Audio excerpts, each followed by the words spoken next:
अस्सलाम वालेकुम। आप देख रहे हैं के न्यूज़ HD। मैं हूं किरण खान। चलते हैं आज की अहम खबरों की तरफ।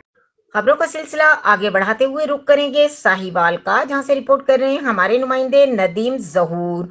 साहिवाल यूनियन काउंसिल में पुराने सिस्टम्स होने की वजह से काम में ताखीर। अवाम का कहना है कि कई महीनों से यूनियन काउंसिल्स में इंदराज के लिए कागजात जमा करवाए रखे हैं, मगर इंदराज न हो सका।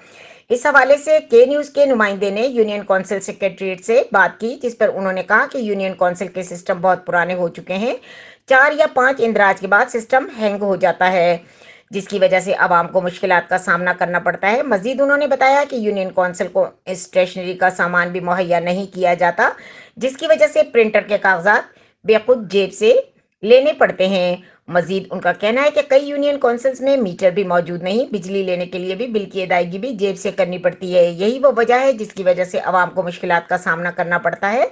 इस हवाले से सेक्रेटरीज ने आला हुक्काम से मुतालबा किया है कि हमें नए सिस्टम और स्टेशनरीज का सामान मुहैया किया जाए, ताकि आवाम को दरपेश मसाइल का अजाला किया जा सके। मजीद खबरों और अपडेट के लिए हमारे साथ रहिएगा। तब तक के लिए अपना ख्याल रखिएगा। अल्लाह हाफिज।